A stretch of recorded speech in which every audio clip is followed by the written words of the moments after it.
Om Namo Bhagavate Vasudevaya.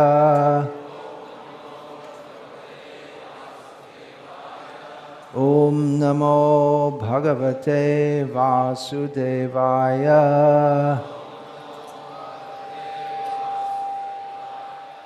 Om Namo Bhagavate Vasudevaya.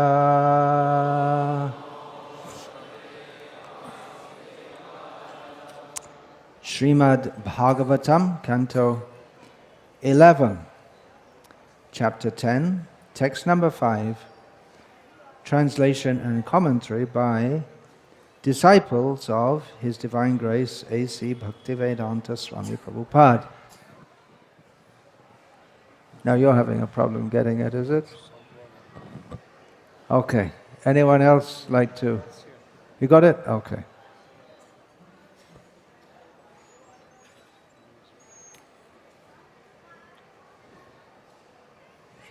Any ordinary 10-year-old could probably do it better than we old people who don't understand all these things.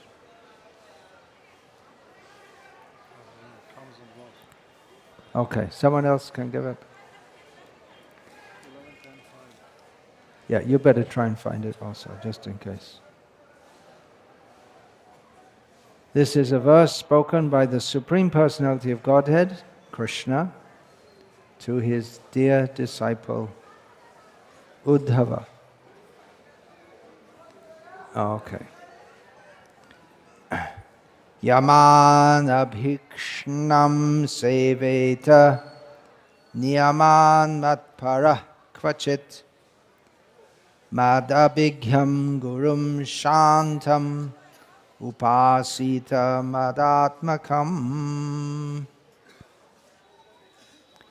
Translation: one who has accepted me as the supreme goal of life should strictly observe the scriptural injunctions forbidding sinful activities, and as far as possible should execute the injunctions prescribing minor regulative duties such as cleanliness. Ultimately, however, one should approach a bona fide spiritual master who is full in knowledge of me as I am, who is peaceful, and who by spiritual elevation is not different from me. Purport. The word yaman refers to major regulative injunctions necessary for preserving one's purity. In the Krishna consciousness movement, all bona fide members must give up eating meat, fish, and eggs, and they must also avoid intoxication, gambling, and illicit sex. The word abhikshnam indicates that one cannot at any time perform such forbidden activities, even in difficult circumstances. The word niyaman refers to less obligatory injunctions, such as bathing 3 times daily. In certain difficult situations, one may not bathe 3 times daily, yet may still maintain one's spiritual position. But if one engages in sinful, forbidden activities, even in difficult circumstances, there undoubtedly will be a spiritual fall down. What do you think about removing the comma after circumstances? That would make a more accurate sentence. I'll make a note of that.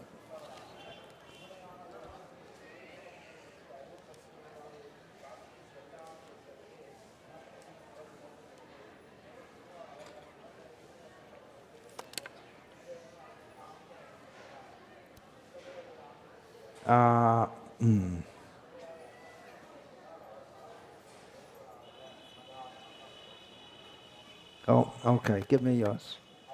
It vanished off the screen. Oh, you also lost it. Okay. Oh.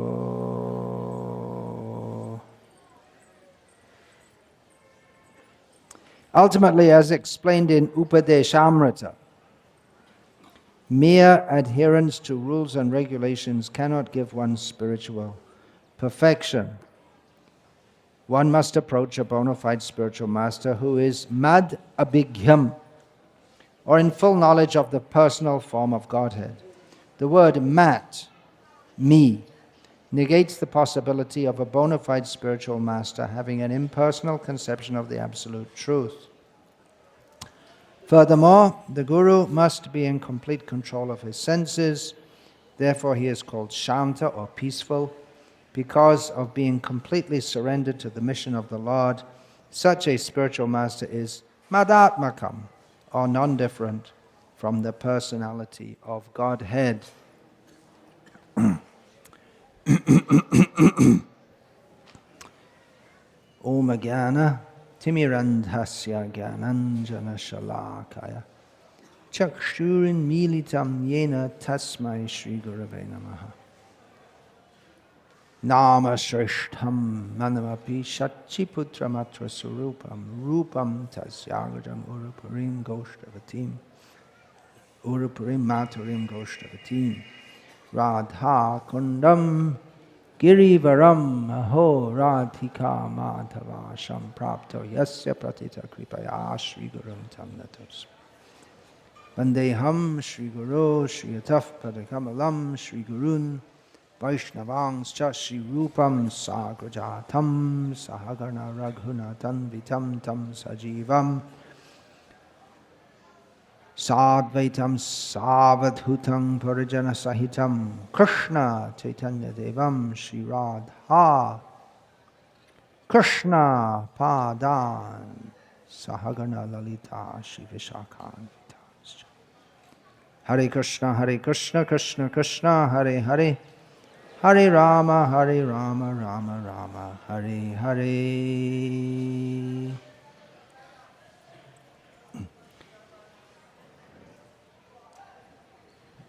An initiation ceremony is scheduled for a little later this morning.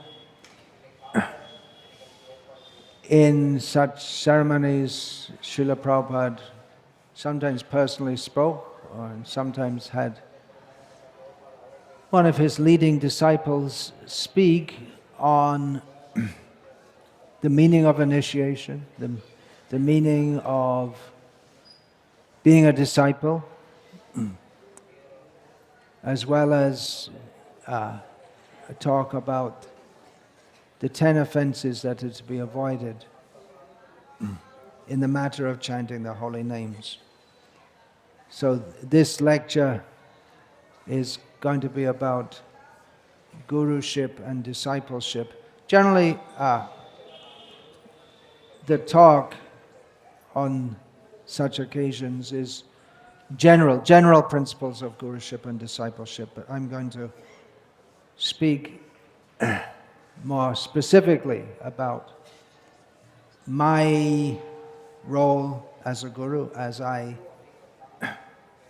perceive it, and what I expect of you as disciples. It's a very big topic. Basically, the Guru wants to see the disciples happy in Krishna consciousness, well engaged in Krishna's service, making advancement, and ultimately becoming or being pure devotees. Atmanivedam tuapade kare hoinu paramashuki dukkha dure gelo chintana rahilo chodike anandadeki. Srila Bhaktivinoda Thakur opens one song praying to Krishna, but it's quite applicable to Guru also. This is a song, specifically the subject is Atmaniveda, or offering one's very self. In Chaitanya Charitamrita also, Chaitanya Mahaprabhu states, we find that he states, Dikha kale bhakta kare ata shamarpan. At the time of initiation, a devotee offers himself completely. Samarpan, nivedan, these are synonyms. Shekale Krishna tare karayata sham. And at that time, Krishna accepts the devotee to be as good as himself. So the Atma Nivedan is done through the agency of the Guru, but Krishna accepts that. So Bhaktivinoda Thakur, he says that by offering myself at your lotus feet, I have become supremely happy. All my distress is gone away. And we find in this song is from his series of songs on Sharanagati, which especially in the opening songs, he opens with his expression of distress in various songs of how he's passed his life. But then the change is there, that when I surrendered to you, then I became completely happy. And all my distress is gone away. Duk duregela. I see that there's no anxiety anymore. And in all directions, I simply find happiness, or see happiness. In my own life, this life, how many lives have I been? How many times have it's been round and around in the cycle of birth and death. But in this life, there's a sharp distinction between before coming to the shelter of Srila Prabhupada's lotus feet and after. It's almost like another, it is a new birth. It's called a new birth. It's almost like, what is that being that existed previously? It's so much a relief to be accepted. This is my experience. So much relief to be accepted by a guru, to be accepted, to know one's direction in life.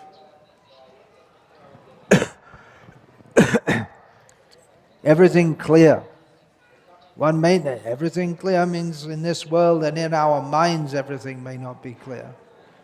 It's not that immediately by taking initiation one is immediately completely clear about the understanding of Krishna consciousness, and the consciousness is still covered with Kam, Krodh, Lobh, Moha, Mada, Matsarya, Ityadi. That's only the beginning. The lust, greed, anger, envy, pride, illusion. That's only a sample from Maya's kitchen of all the things that get cooked up in our minds.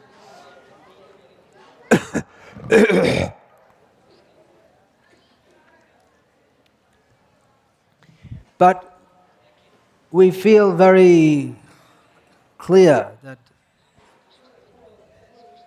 I'm fallen, I've got a guru. Now I'm okay. Now I'm properly situated. Sanata jivita. I'm not anata. I'm not alone anymore. Brahmanda, what is it? Eta Brahmanda pari ananta jivagan. Charasi lakha jonite kariye Brahman. Wandering in the universe, we're alone in a very fearsome place. We may think that we have helpers. I have my Deha Patyakaletradeshu Atma Sainesh Vasatsvapi Teshang Pramata Nidhanam Pashyanapi Na Pashyati. We may think, I have my good friends and protectors. They were like good soldiers to protect me. I have my own, this body is strong, and I have my wife and my children, but they cannot protect us. We have to suffer death. We see this, but we don't see it. Being blinded by foolishness. We cannot see. We're on our own. We're wandering in the forest of material existence alone. And even if people want to help us, they cannot. We praise so much. People are doing opening schools, feeding the poor, having eye camps. So many ways they're trying to help others. They cannot help us. Their help is illusory. It puts us in more trouble. That so-called help puts us in more trouble because we think we're getting helped, but it's just an illusion of help. But when we come to the lotus feet of a bona fide spiritual master, then we're sheltered. We say, Guru Ashray, Guru Padashrayas Tasmat, the first rule given by Rupa Goswami in the 64 angas, or parts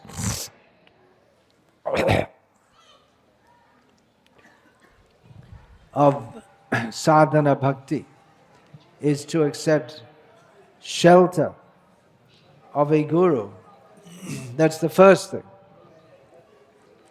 When we become serious, when we may be casually hearing and thinking, yeah, kind of agree with that. Yeah, not quite sure about that. But to take shelter means we're no longer at andhayatandaya rupaniyamanas tepisha tantramurudamni badha. We're no longer blind being led by the blind. We're blind, but we're confident that there's someone who can properly guide us. Someone who can lift us up out of this ocean of material existence. So for looking back at my previous existence, what I know of it, what do I know? What do I know about my life prior to coming to the shelter of Srila Prabhupada's lotus feet? Very little. About 18 years. Even that, I can't remember the first 4 or so. So I can remember about 14 years. But how many millions and trillions and zillions of births have I been through? Just a little bit.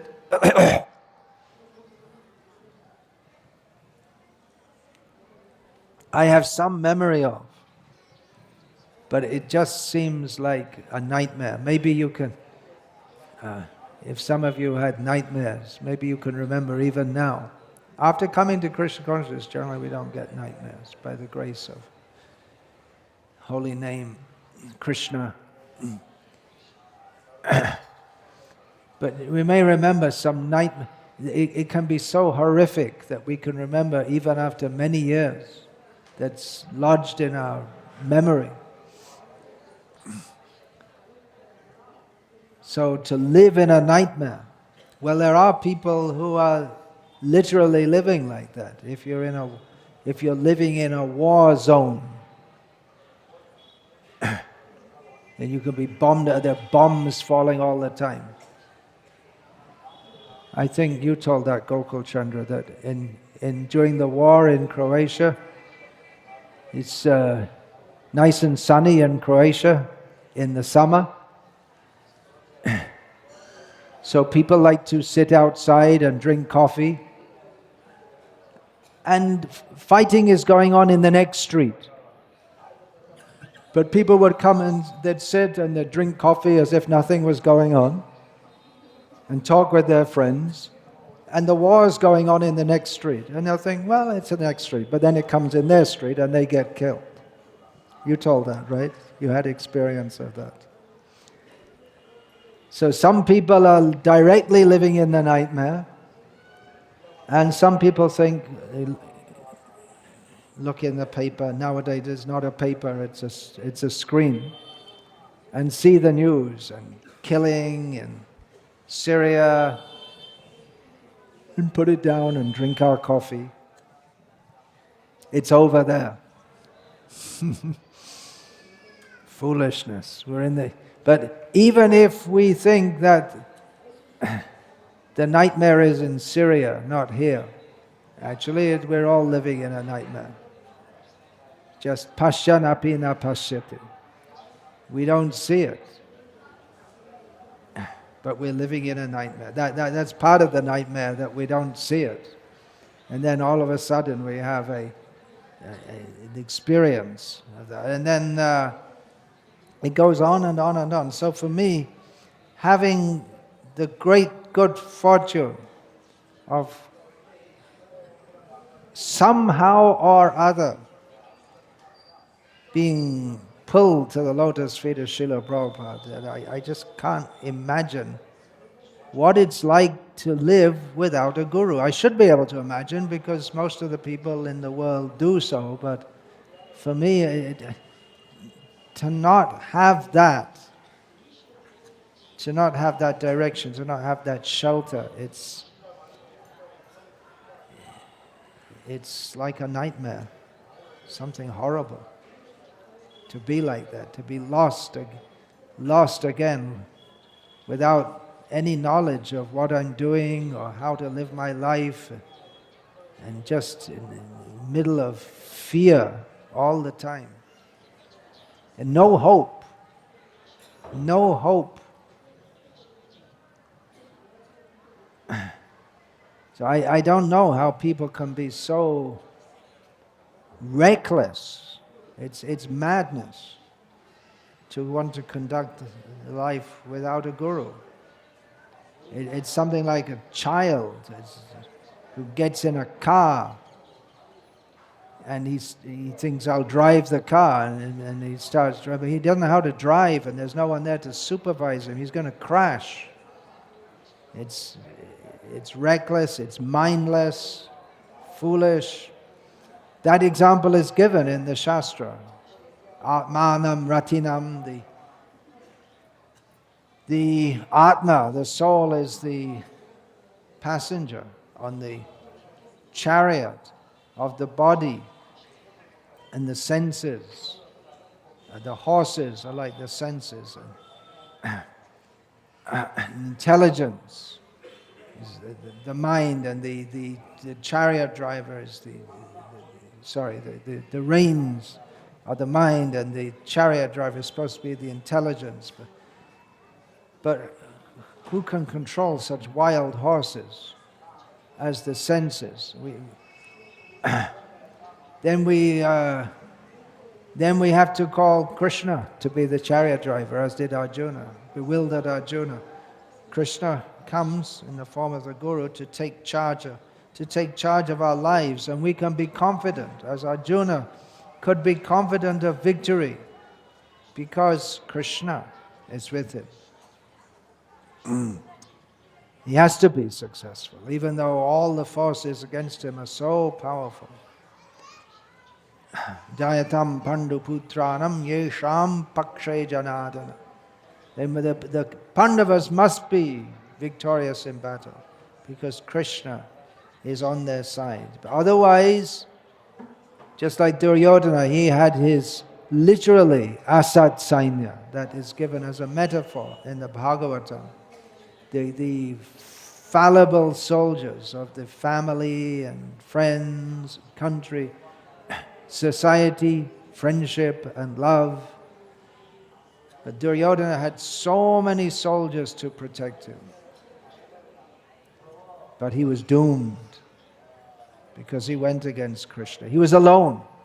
He thought, I'm surrounded by so many warriors who are well, he demonstrated his not quite as confident as he thought he was. He said, Bhima Arjuna Samayudhi.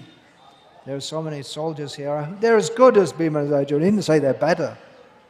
He said, well, they're just as good. He was complacent. But he was alone on the chariot of his mind. Instead of having the chariot driven by Krishna, he was on the chariot of his mind. All the soldiers were on the chariot of the mind. Of course, they were fortunate to die in the association of Krishna, but they had to die.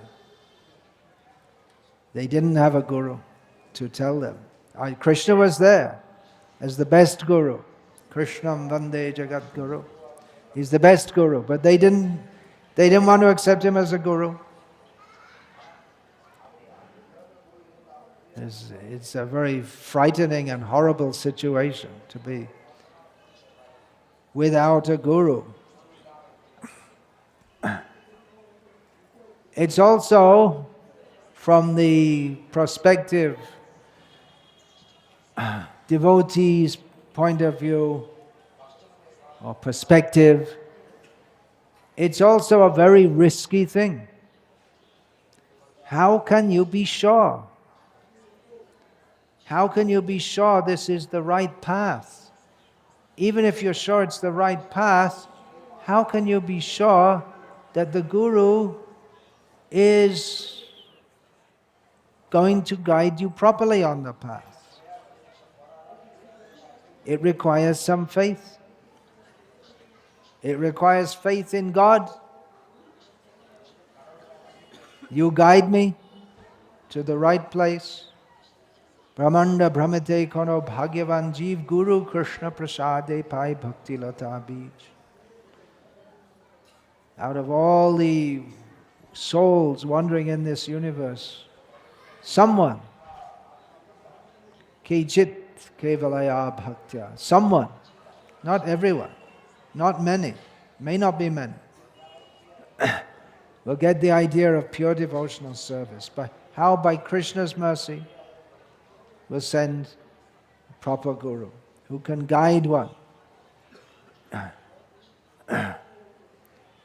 And then plant the seed of pure devotional service in the heart. And Bhaktisiddhanta Saraswati Thakur, in his commentary on this section, discusses how there are different kinds of seeds of bhakti. They're mixed up seeds, hybrid seeds. Hybrid seeds mixed up with karma or jnana or yoga or karma and jnana mixed, all different kinds of seeds. We can make a real jungle out of all the different kinds of plants that grow as weeds. But we have to get the pure devotional seed. And Mali Hoya Shei Bij Kare Mali Hoya Kare Shei Bij Aropan Shravan Kirtan Jale Kare Eshrichan. Then one, it's not that you just get the seed from the guru. The seed is the conception of pure devotional service. The desire to perform pure devotional service, free from karma and jnana. But it's not that one just gets that and, okay, I got the mercy, I got initiated. But that's the beginning. One has to plant that seed in the heart and become a gardener.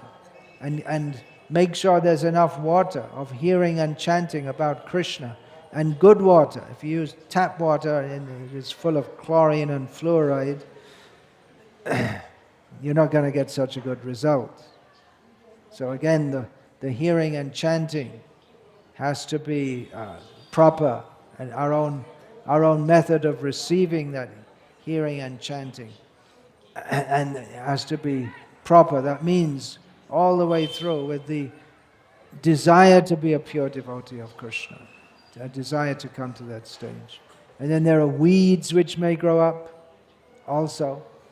The weeds of Labh Puja, there's, what is that? Nishedacha, Kutinati, Jibe Hingshan, Labha Puja Pratisht Adi Jata Upashakago. The weeds may grow up. We may desire to engage in some activities which are expressly forbidden in the matter of performing pure devotional service. We may have duplicitousness, pretending to be a devotee, but we're not really. We show ourselves. We like to show ourselves to be better than we are. Kutinati jibe hingjan means not preaching Krishna consciousness. Then the desire for gain, monetary gain. By being a devotee, we can speak nicely, people will come, they'll give some donation, and I can get rich. Or at least I can support my family. Or we may desire respect or position. Labha puja pratishtadi. And there are so many. These are just some of the contaminations that can enter the heart in the name of devotional service. So we have to be very attentive, carefully water the plant, the creeper of pure devotional service. For doing that, we have to take guidance from the Guru also. It's not that the Guru gives initiation then gone away. It may be in some cases, but the link is there. The link is there in the matter of surrender. That is negotiated by Paramatma, Krishna within the heart. Krishna helps the devotee as Chaitya Guru, the Guru within the heart, and manifests outside as Mahanta Guru, or the Guru who's capable to guide one. So one has to have the faith, that faith is required, that Krishna has put me on the right path. I'm in the right place. Then we accept initiation. And it's a great commitment. And it might seem, in the course of our executing devotional service, that something's wrong with the Guru. Jayadvaita Swami spoke about that yesterday in relationship with Srila Prabhupada.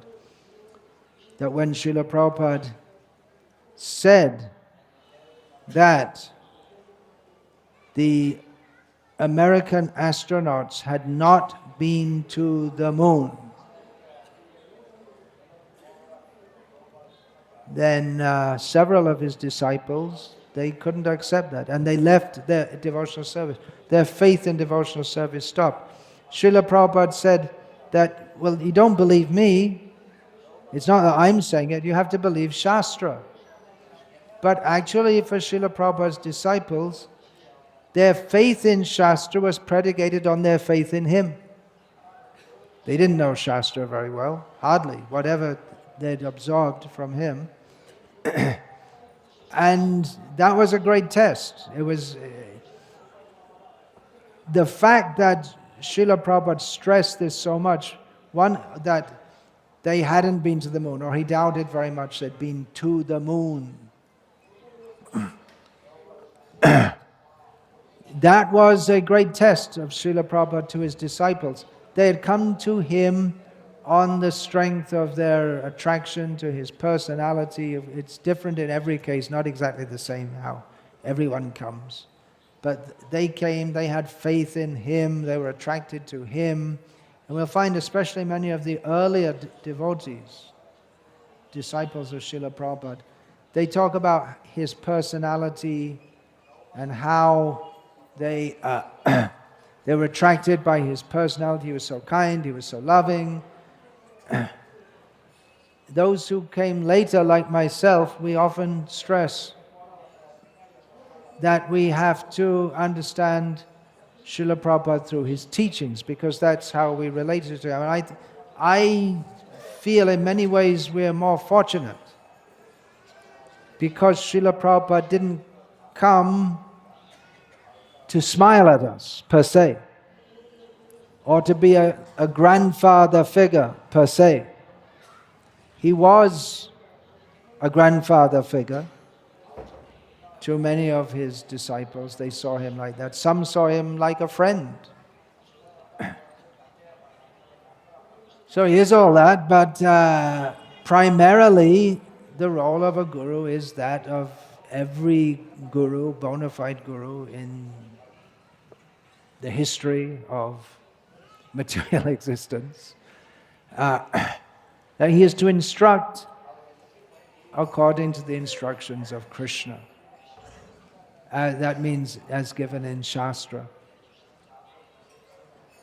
So it was a great test for many of Srila Prabhupada's disciples when Srila Prabhupada said they haven't been to the moon. And why Prabhupada said that? Why? Because according to Shastra, they are not capable of going to the moon. So some left. Their faith was shattered. That America, great America, we are American. And our great country has conquered space and defeated the Russians in the race to the moon.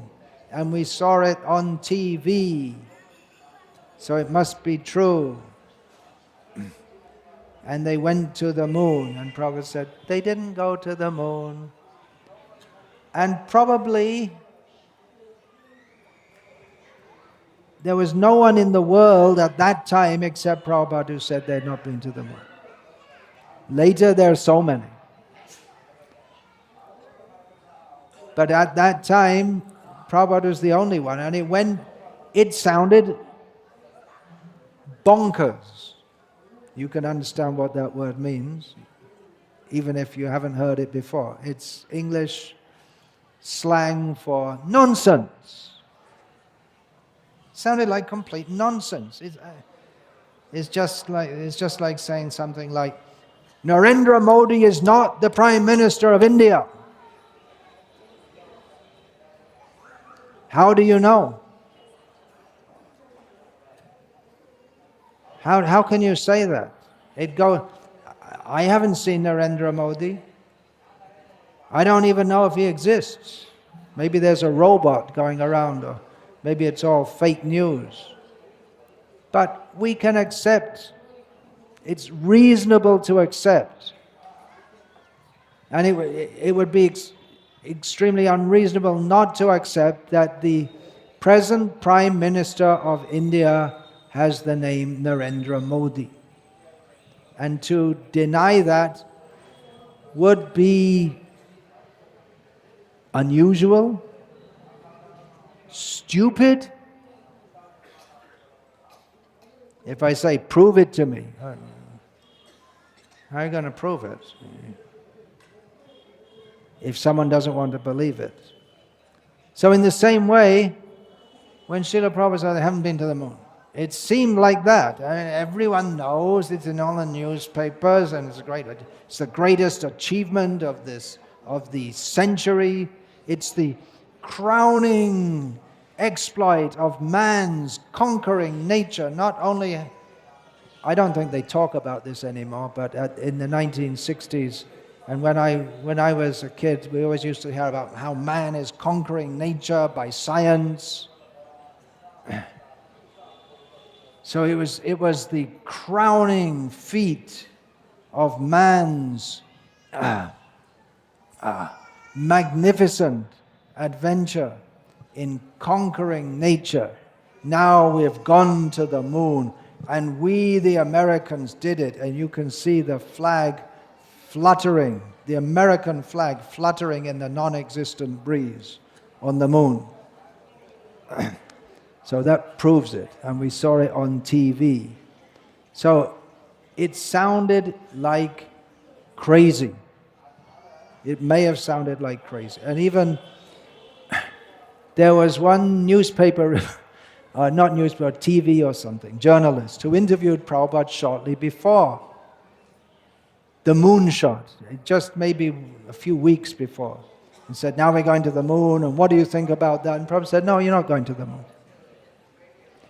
He said, Swamiji, we're going to the moon. He said, no, you can't go. And then the reporter in San Francisco asked him, well, what would happen to the faith of your disciples if they do go to the moon? And you're telling them that they can't. And Prabhupada said, well, they're not going to go to the moon. No, but they are going to go. What would happen if they go to the moon? And Prabhupada said, they're not going to go to the moon. And then a few years later, the same man interviewed Srila Prabhupada and said, well, remember I asked you a few years ago about what would happen if they didn't go to the moon, and you refused to accept the possibility that they could even go to the moon. Now they've been to the moon, what do you think? Prabhupada said they didn't go to the moon. It was Swamiji, they've been. No, they haven't. Well, how can you say? Shastra. So this is the whole point. It's stressing so much. We have to accept Shastra. So Srila Prabhupada had disciples who left him. Some of them became offensive to him. Some of them cheated him or attempted to cheat him. So some devotees are very eager to be gurus. Well, I can tell you it's not all about getting your feet washed. There's a lot more to it than that. I couldn't have imagined before I started all this what kind of headaches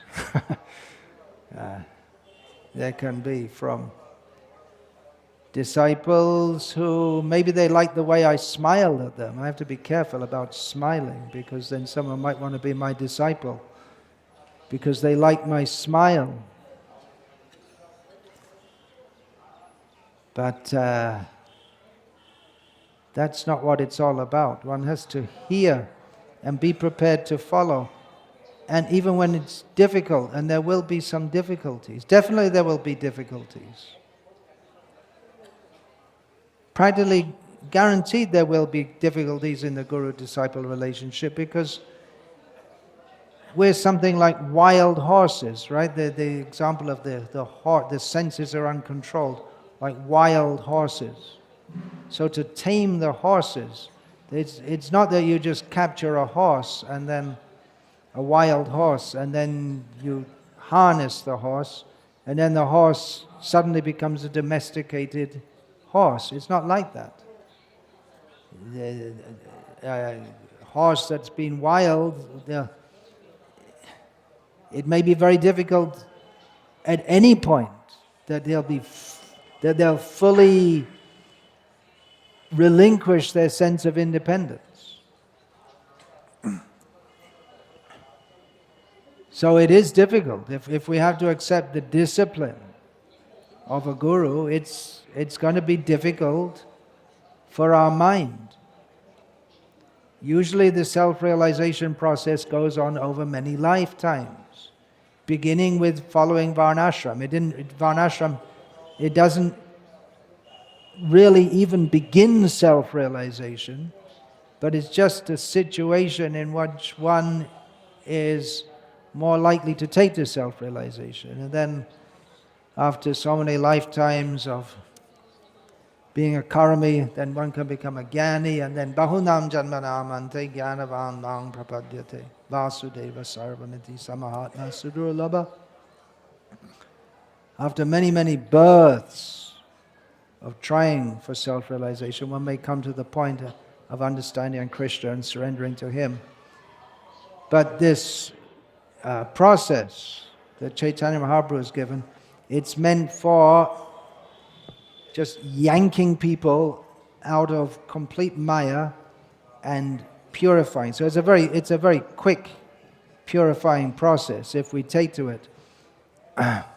But we may be reluctant to take to it fully. It's so fast. It's just like if we have so many impurities in our body and we just want to get them out quickly, then there's the vomiting and enemas and fasting and medicines. And you may think, What do I want to go through all that for? Maybe I better just be sick. You may feel like that. Better to be sick. It's just more convenient to be sick than to have all this treatment, which it's violent treatment. So we have our egos and our uncontrolled senses, and we're supposed to follow this discipline. And the Guru is the one who's laying down the line. So it may seem like too much, or I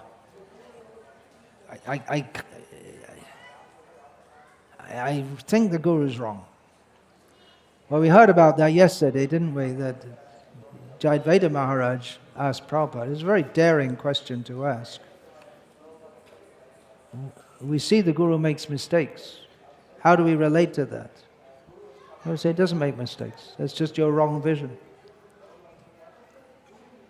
And then Jayadvaita Maharaj said that, well, sometimes we see he forgets the verse, doesn't quote it properly. You have all heard, if you listen to Srila Prabhupada's talks, you'll hear Srila Prabhupada quoting Janma Karma Chame Divyam. What does Prabhupada say in the next line? What is the verse? Janma Karma Chame Divyam Evang Yo Veti Tatvata. How does Srila Prabhupada say the second line? Jo Janati Tatvata. That's the way Prabhupada says it. It's not what we'll find in any written edition of Bhagavad Gita. It's not a mistake, it means the same thing, but if you want to be fastidious, then you could say it's a mistake. But it's not a mistake to tell people that if we become Krishna conscious, we get Krishna's mercy and go back to Godhead. That's not a mistake, and that was Srila Prabhupada's reply. That one should see how the Guru is preaching Krishna consciousness. That is his perfection. Not that he knows every shloka in the book, or may not even know, certainly Prabhupada knew, but for some reason, whatever reason, he would quote that verse like that. And many times he would appear to forget a verse or whatever. That's not the matter. Now there may be what we may see more serious things. You may say, well, the Guru's misunderstood me and this and that. We may think like that. That becomes very dangerous if the Guru is properly situated. There is also the possibility of the Guru making mistakes that are so serious that they disqualify him as a Guru. Guru apyavaliptasya karya majanataha utpanna pratipannasya parityago vidhiyate.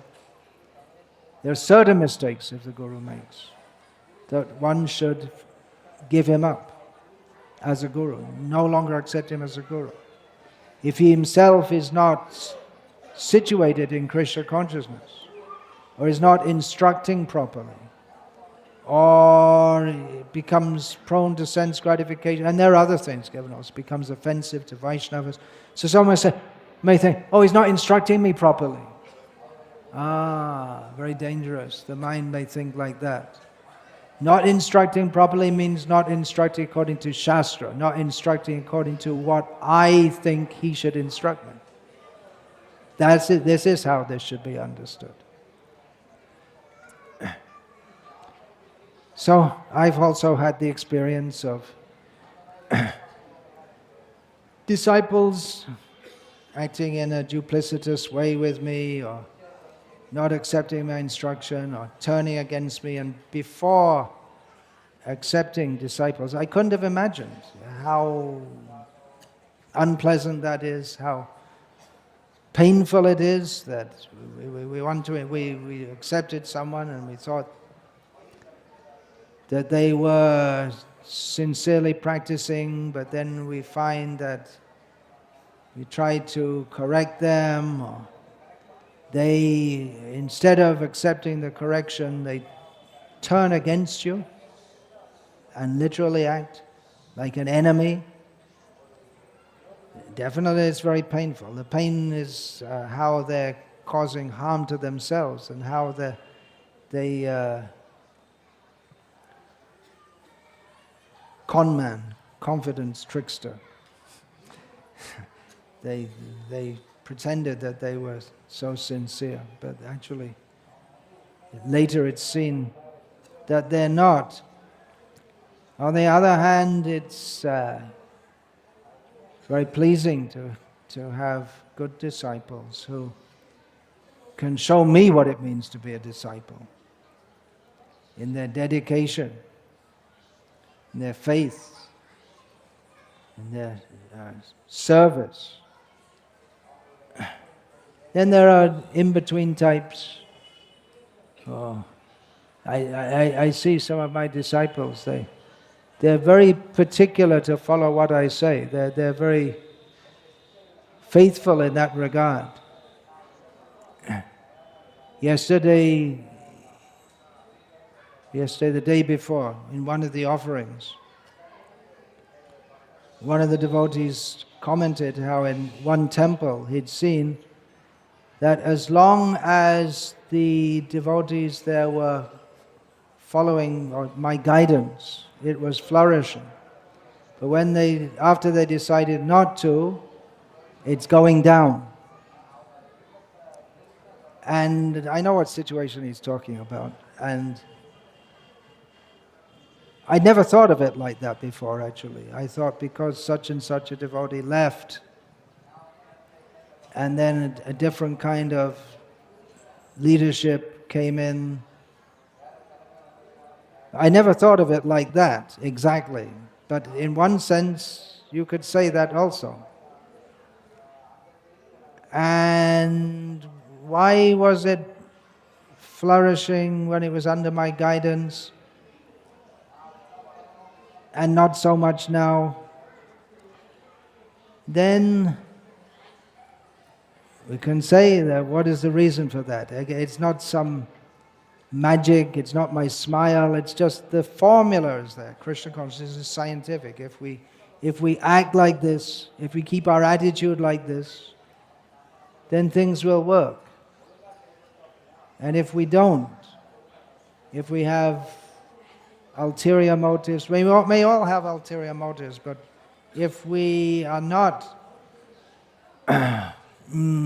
careful to curb our ulterior motives and really try to act as a surrendered servant of Krishna, then even if we may do basically the things that Srila Prabhupada gave us to do, then it won't work properly. Things won't work.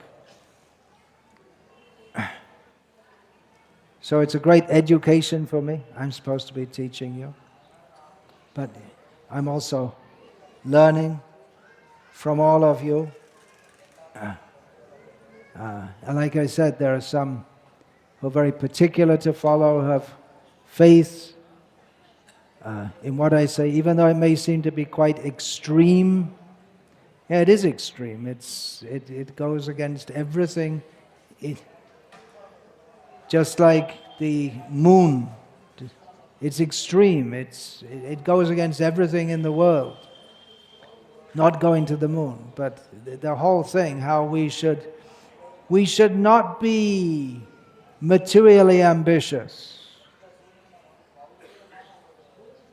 That goes against everything in modern India today. The whole atmosphere is one of being materially ambitious. We should not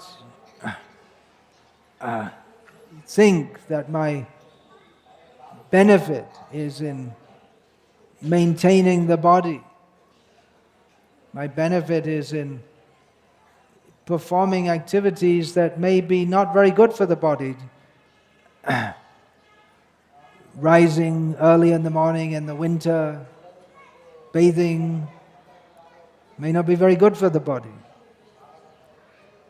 So it may be difficult unless we're really very surrendered to follow all these things. And some may snap in the middle. And then there are those who are in the safe position, you could say. There's some disciples who don't follow me very particularly, but they're devotees and they follow all the things, and they're not so serious to follow me in all respects. They can't accept everything, but anyway, the basic things, 4 regulated principles, 16 rounds,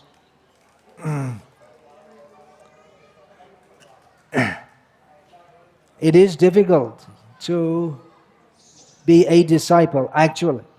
To actually be a disciple of anyone is difficult. Because we all have the Ishvaroham feeling that I should be in control. I should be the guru. Who can be a guru? Tai shikshatava takya sarvada naloibo puja ka. Who doesn't want to be a guru is a good candidate for being guru. Who wants to be a guru? Be careful. If one wants to be a guru for the sake of serving his own guru, that is laudable. But if one thinks that I want to be a guru because, can't you see how great I am? That's going to be very troublesome for the disciples of such a guru. So it is difficult to be a disciple, an actual disciple of anyone. And it is difficult to be my disciple in some ways in ISKCON today compared to other gurus. I'm more demanding than most, if not all of the gurus in ISKCON, more demanding in terms of how disciples should surrender to Krishna. Some gurus are satisfied if their disciples bring them more disciples, so you can click up the numbers more and more and more. Or bring them more money, or build big buildings. I'm not against you bringing more disciples, because that's part of my service to Srila Prabhupada. I'm not against bringing money. Actually, I'm more interested in money than I've probably been at any time in my life, right now. So you can give money. I'm not going to keep it, but we have a lot of projects, especially these farm communities. I'm very interested to put money into them. They require a lot of money. I'm very interested in these farm communities, that at least some devotees can get relief from this hellish so-called civilization and live their life in such a way that they can actually be Krishna conscious. So I'm very interested in that sort. Jadi take bahudan tabe hao akinchan vaishnave karo upaka. It's another instruction of Bhaktivinoda Thakur. If you happen to have a lot of money, most of my disciples don't have a lot of money. I don't know why, but somehow or other. I don't get all the big shots with lots of money. But if you're one of them, you can be a kinchan. Don't be attached to it. And use it for the service, for the benefit of the Vaishnavas. If anyone out there, I don't think so. Anyway, I would like to see you more than all these things. Bring money, disciples, this, that. If you're very serious to be a pure devotee of Krishna. That's the whole point of being guru, the whole point of being a disciple, is that we should be pure devotees. And then even if someone is very serious, still it's my duty to point out faults.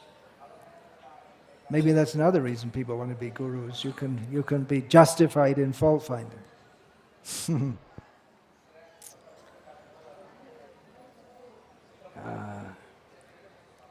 Unfortunately, in some cases, if I try to point out some faults, then the disciples don't take it in the right spirit.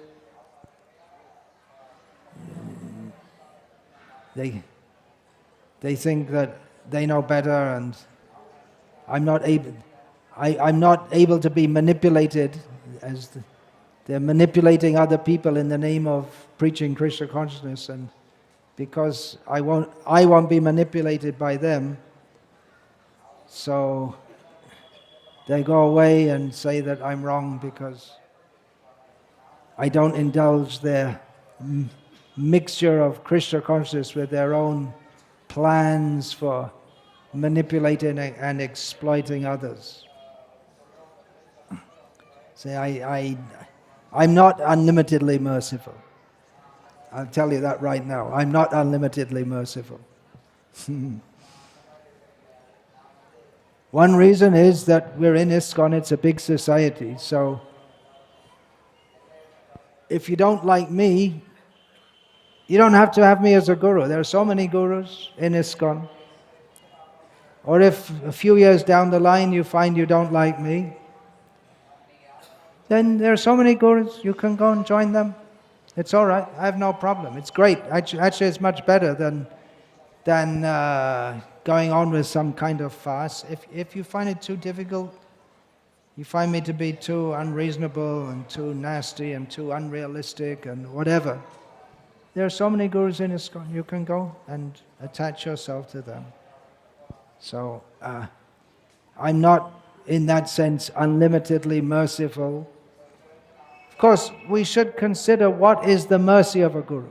Here's a quote from one of Srila Prabhupada's purports, from that section, Brahmanda Brahmate Kono Bhagyavanji, from that section.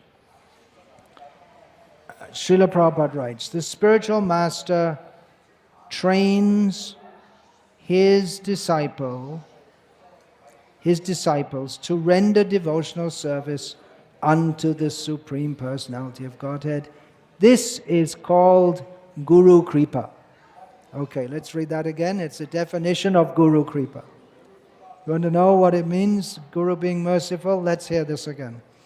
The spiritual master trains his disciples to render devotional service unto the Supreme Personality of Godhead. This is called Guru Kripa. So giving out initiation to people who are not serious to be trained, it's not actually Guru Kripa, it's not mercy. It may actually hinder their advancement because they don't understand what they're doing and they think, now I'm initiated, and they think that I just got the mercy, but they don't have any idea that they're supposed to be trained. So Srila Prabhupada continues, the methods, rules, and regulations by which one is perfectly trained in devotional service constitute the Bhaktilata Bij, or seed of devotional service. So the seed of devotional service is the methods, rules, and regulations by which one is perfectly trained in devotional service. So this is the meaning of being merciful. It doesn't, of course, it can mean also tolerating foibles, which means small mistakes. But the real mercy is to be trained. So in that way, I'm trying to be merciful. There's a phrase in English, tough love. That means just like a parent may be very strict with the child. It may seem that the parents are not very loving. There's some idea in society at the present time, it's probably promoted by Cadbury's or something like this, that the parents love the children, they give them chocolates. That's their love. But the real, maybe a better love is if they don't give them chocolates. Or tell them, you want chocolates? Okay, go and work, earn some money, get some chocolates. The tough love, to be disciplined. Discipline the children because you know there's a rough, hard world out there. So train you to operate in that with honor and morality and decency, and not succumb to the degrading influences out there. So that's a tough love. That love may be better than just indulging the children in letting them do whatever they like. Someone who wants the kind of love which is very shallow, which is just smiling at someone and saying, I love you. I accept you. I accept you for what you are. Whatever you are, I accept you. And then that's not the business of a guru. It is whatever you are, I don't accept you. You have to change. You have to take the training. Tough love.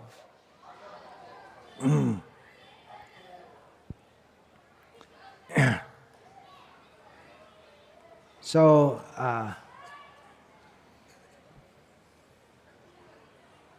my request is that you stick to Krishna consciousness.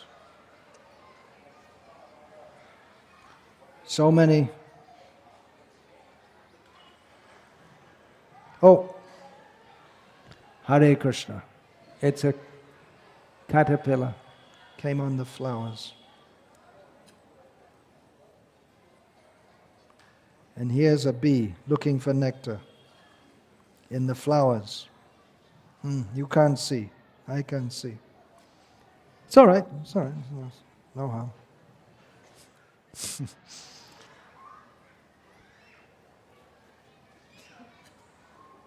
So I request all of you to hear me and try to preach Krishna consciousness in the way that I try to preach, especially not to adopt this entertainment style, very dangerous, watered down style.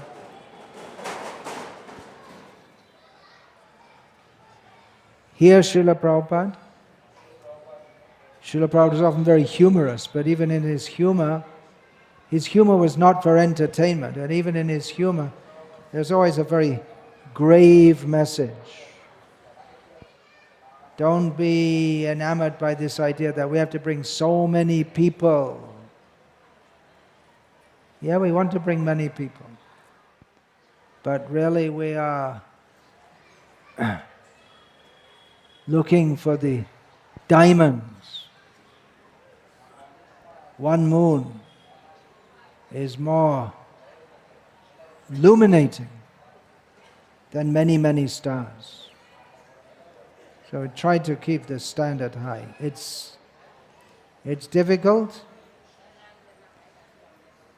but we can do it. We can all do it. We can all do it because by nature we are Krishna conscious. That is our inherent propensity to be Krishna conscious. So we can do it. We can all be Krishna conscious. But we require to act within some boundaries, maryada. As long as our tendency is there to indulge the mind and the senses, then we need to act according to some guidelines. So this way I'm trying to present Krishna consciousness, and many of you are assisting with that in various ways. I'm convinced it's an important message. It's not my message. Of course it's not.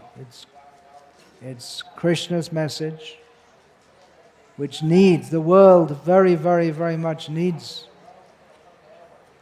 the message of Gita and Bhagavatam as Srila Prabhupada presented it.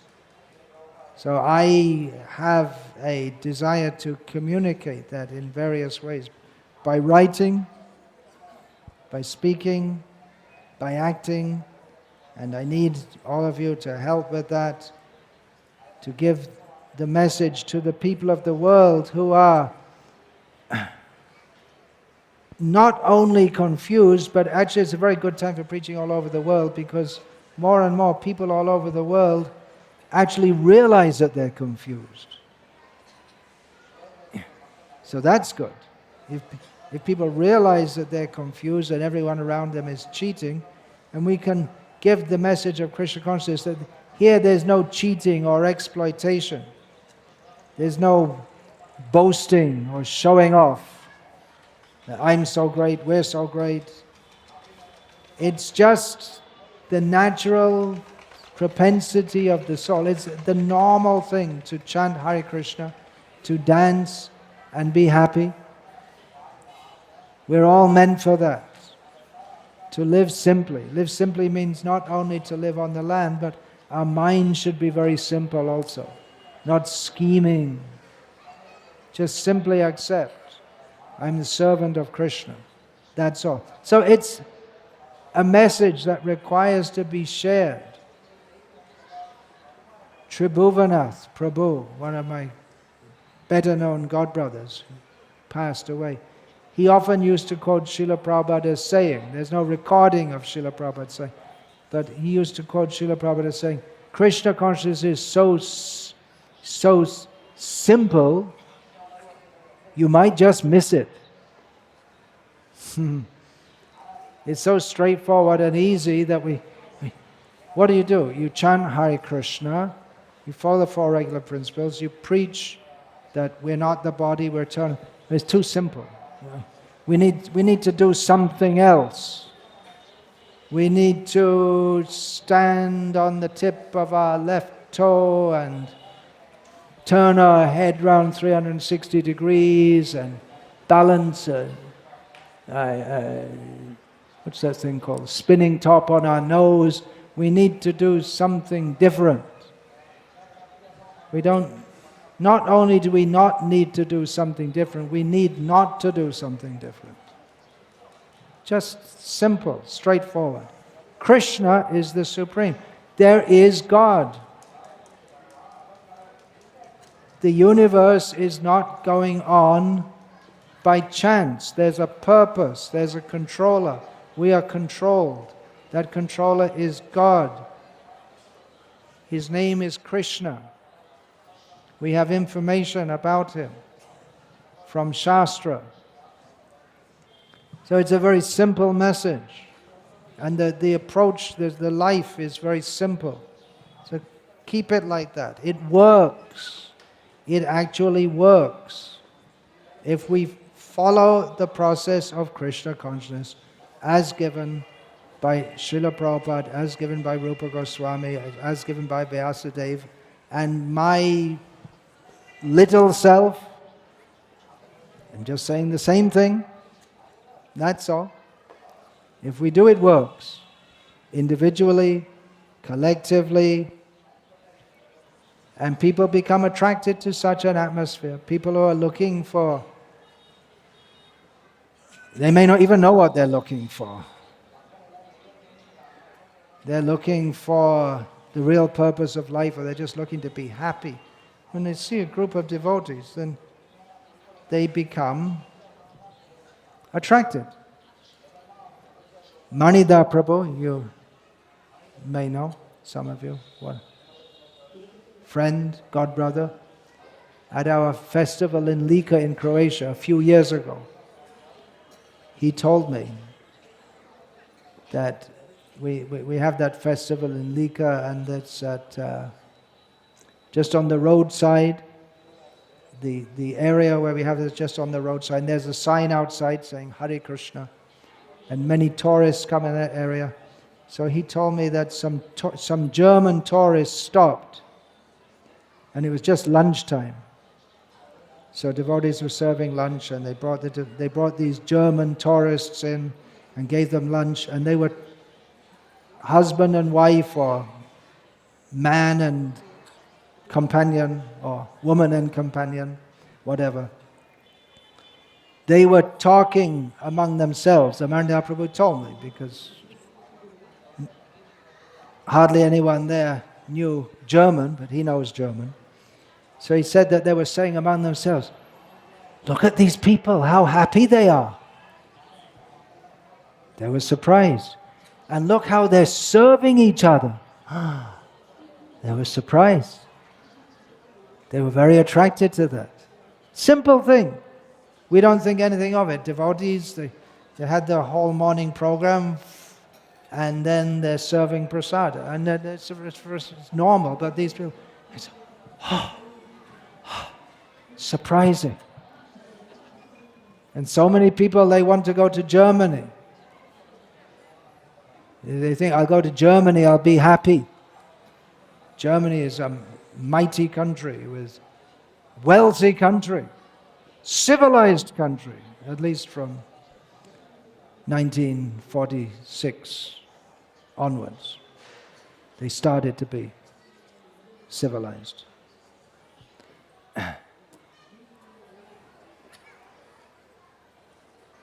So that actual Krishna consciousness is very attractive. People are attracted to such an atmosphere.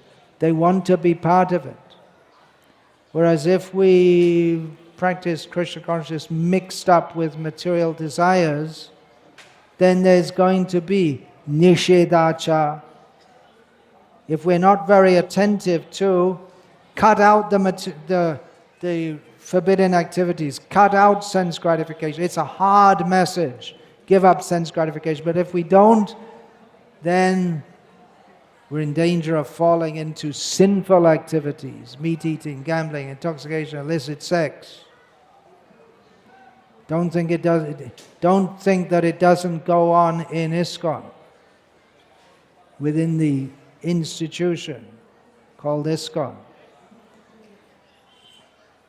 It's not allowed, it's not meant to be there, but definitely there's illicit sex in the holy dhams, intoxication, at least these two things. They're going on. Unless we preach very strong, not only preach against it, but if we see there's any case of it, then we don't extend the unlimited mercy that we keep someone who's indulging in these activities with no intention of, no seriousness to stop it, and then we just we'll be merciful. We'll keep them in our community. We can't even keep a shadow of that. If someone's living in our community and they're not actually indulging directly in illicit sex, but they're not behaving properly in the way men and women should behave together, we can't allow that in our communities. It will spoil everything. So we have, for this reason, strictness is needed. It may be difficult to keep the balance. We say, well, we want to be merciful to everyone and give everyone a chance. But if someone is persistently behaving inappropriately with women, or making politics and unnecessarily turning the innocent devotees' minds and making them distrust the leaders who are working seriously and sincerely to help them, you can't tolerate that. That's why I say I'm not unlimitedly merciful. Some strictness is required.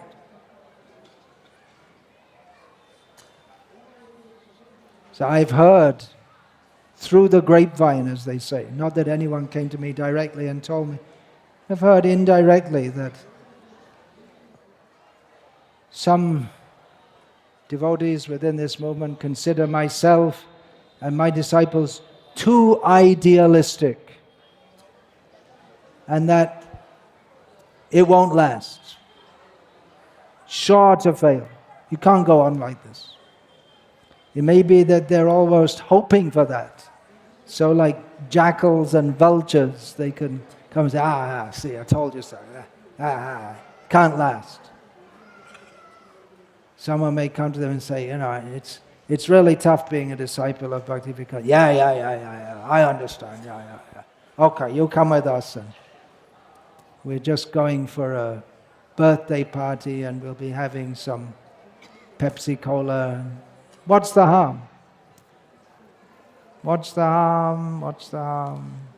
Not big harm. But the harm is that it's for our sense gratification and not for Krishna's glorification, even if we say Hare Krishna to you and all this kind of thing. The aim is not how Krishna will be pleased. It's not according to the principle anukulyasya sankalpa pratikulyasya varjanam. So we're on a tightrope. We have to keep. You know this tightrope? On the circus, there's a taut wire, and someone has to walk. And they have to, if they don't keep their balance perfectly, they're going to fall. And they have them high in there, so we're trying to walk on a high level, on a very narrow rope. It's dangerous. But unless we go up, then we stay down.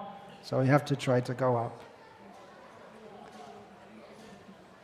With faith that we have good helpers. I'm a product of Kali Yuga, in many ways more than many of you. But I can tell you, we should do like this, do like this, do like this, follow Srila Prabhupada. We have good helpers. Shri Rupam, Sagrajatam, Sahagana, Raghunatha. If you're not so confident in Guru, then you can see who are our great acharyas, who we can connect with by following them. So I can simply request, now you're getting initiated, now you've come here, just stay. Stay on this path. Stay on the path and go up. Don't fade away. Many of Srila Prabhupada's disciples faded away after he left, even in his presence. Having come, let us stay on this path. Keep our faith, keep our determination. Throughout life, if necessary, life after life. But having come here, don't go away. Don't become a victim of the mind. Always chant Mahamantra, required number of rounds every day. Follow the principles, keep to the process, and Krishna will help us. Hare Krishna. All glories to His Divine Grace, Srila Prabhupada. Hare Krishna.